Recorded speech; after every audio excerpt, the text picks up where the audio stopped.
our magazine. It's a cup for you. Oh, thank you. Very nice. And if you don't mind, a picture for your sign. Oh yeah, definitely. It's my favorite album. Oh, cool. Thank you.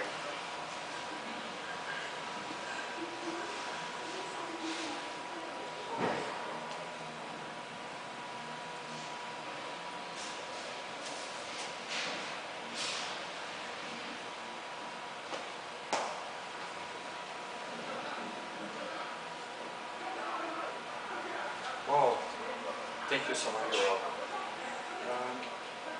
I will not take your time so much. It's a short interview from 7 questions. No, that's fine. Yeah. But of course, you take your time for that. Sure. That's okay. Let's start. I remember that in the past, Absu yourself called the band like mythological occult metal. Correct. And nowadays you see on the same way, or you have another vision of the band? No, it's definitely the same vision that I categorized our brand of extreme metal ever since I joined the band on June 10th, 1992. When I came into the band, I changed the alchemy of the music compositions a bit. So not only, when Absu first started out, I wasn't an original member of the band. However, I had played with in previous bands before the Absu name was chosen in 1991. But anyway, back to mythological occult metal.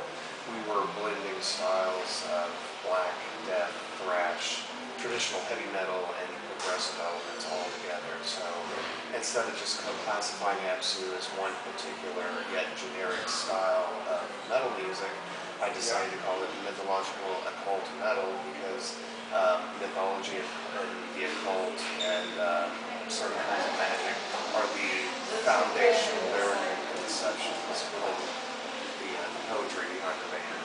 So that's my definition of why we chose that particular moniker for our kind of metal music. That's perfect. And what kind of bands that influenced Absu or yourself? Well, the band first started out influenced by 80s German Teutonic thrash, such as Creator, Sodom, Destruction, Minotaur, Necronomicon, Darkness, Poison from Germany, and traditional U.S. and South American bands as well. Yes, heavy Subterranean. A lot of Brazilian bands like Old Sepultura, Sarcophago, Mutilator, Holocausto, several other bands. But me, myself, I'm a heavy 60s psychedelic, 70s progressive rock fanatic. So, and I started out as a jazz player, so I try to incorporate those elements of my playing into Absu's music as well. I read that you are an open-minded person because you have other projects with atmospheric music, ambient music. I remember that you play with drum and vocals, Judas Iscariot. Oh yes. Yeah. That was for a brief more, moment. Yeah.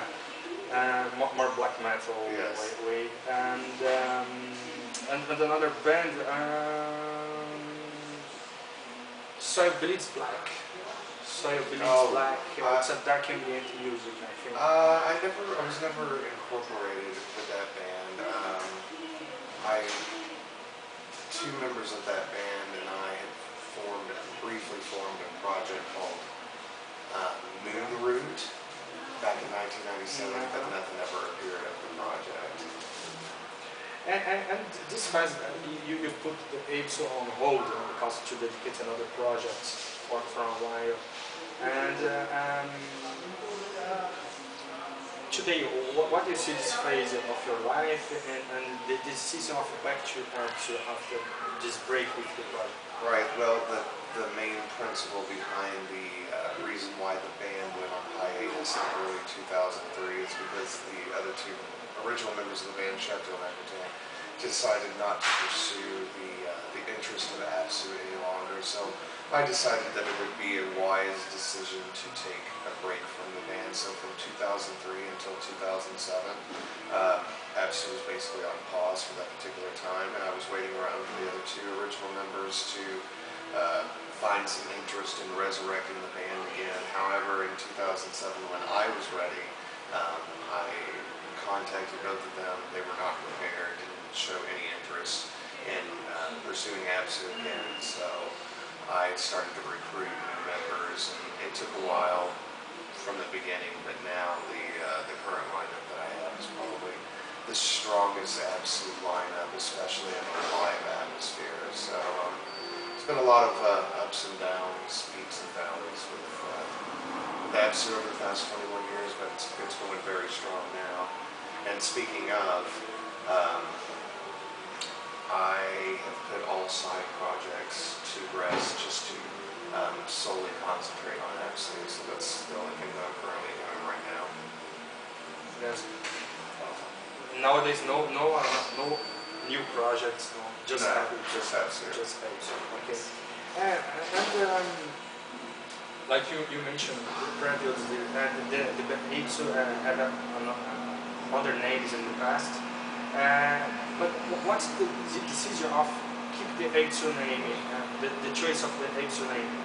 Well, it all started off with the fascination of not only the Necronomicon, but the fascination of Sumerian and Mesopotamian mythology is the reason why we chose the name Absu, which has different meanings, such as abyss, but it's also the alliance of Tiamat and